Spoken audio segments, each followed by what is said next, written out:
Well, the city of Los Angeles and the Great Basin Unified Air Pollution Control District have reached an historic comprehensive agreement on Owens Lake dust mitigation. LA Mayor Eric Garcetti, LA City Attorney Mike Feuer, DWP Commission President Mel Levine, and Owens Valley Air Pollution Control Representatives Ron Hames, Linda Arcularius, and Matt Kingsley announced this agreement last Friday.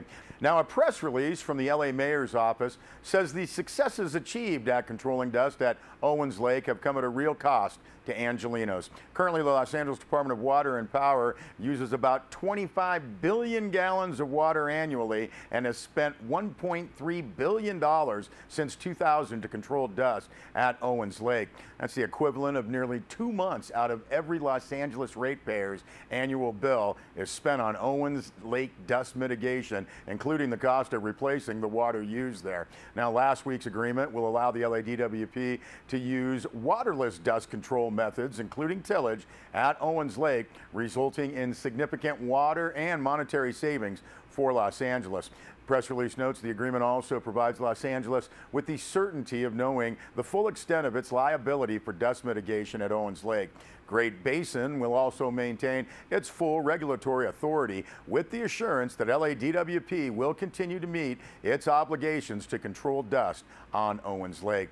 Now, the agreement was reached following years of negotiations between the parties over LADWP's responsibility to control dust caused by water gathering activities in the Owens Valley following construction of the Los Angeles Aqueduct. The negotiations were led by LADWP Commission President Mel Levine and Commission Vice President William Funderburk, together with Great Basin Board members Ron Hames, Matt Kingsley, and Linda Arcularius, and Great Basin Air Pollution Control Officer Ted Shady. Now, the LADWP and Great Basin agreed to jointly ask the Sacramento Superior Court to approve a stipulated judgment agreed to by the parties that requires the LADWP to complete the implementation of dust control measures on 3.6 square miles that have already been agreed to, bringing the total project to 48.6 square miles. Now, under the judgment, Great Basin will have the authority to issue dust control orders on an additional 4.8 square miles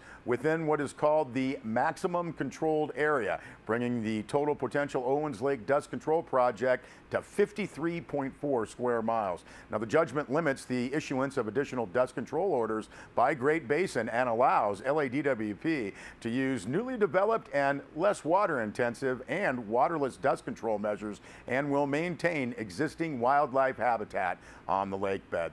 Now, as a result, LADWP expects to save nearly 8,600 acre feet, or nearly 3 billion gallons of water this year. That's enough to serve 43,000 people, and the path is set to significantly expand those savings in the future. Now, the agreement stems from the recognition that the enormous Owens Lake Dust Control Project that LADWP has implemented on more than 45 square miles of the lake bed over the past 15 years at a cost of over $1.3 billion has eliminated more than 90% of the excess blowing dust. Said Ted Shady of Great Basin, quote, "This agreement provides a promising path forward based upon both agencies' most basic needs. DWP needs more certainty regarding the maximum amount of lake bed it will ever be required to control.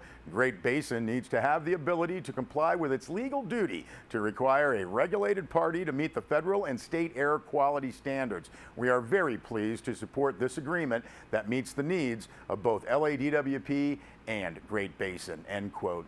Now, the press release also notes that unique in this agreement is the establishment of the Owens Lake Scientific Advisory Panel. That's going to be staffed by the National Academy of Sciences.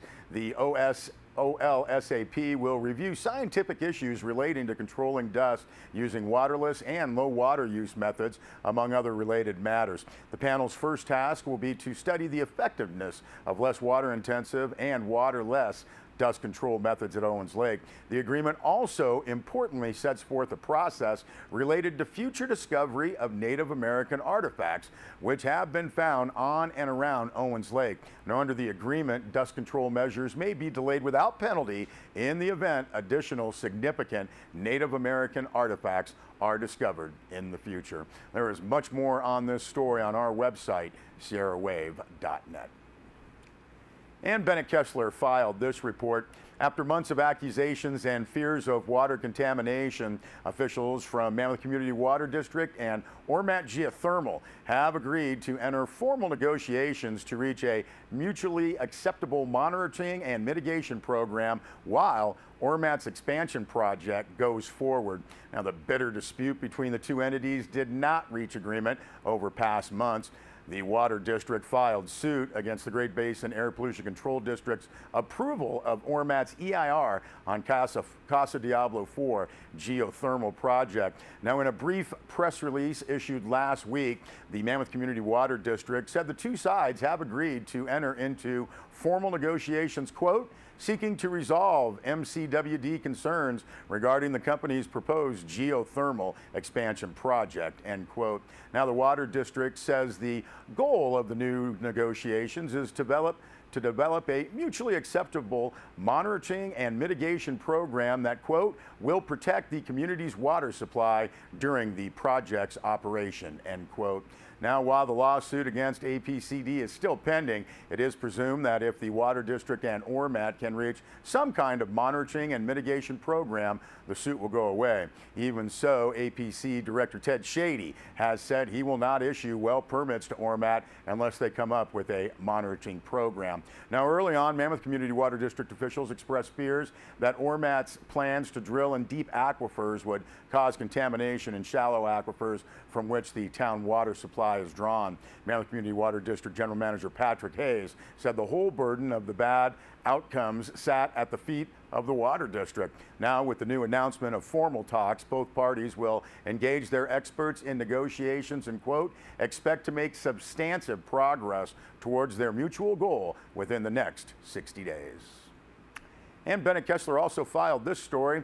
Mammoth's popular police chief Dan Watson will retire at the end of the year and leave the area. The process to replace the chief currently goes on. Mammoth Town office officials said it's unknown exactly when the replacement will take place. Sierra Way Media will speak with town manager Dan Holler for a more specific idea on timing. Now, Chief Dan Watson has said that he hopes to work with the new chief before his departure for a smooth transition.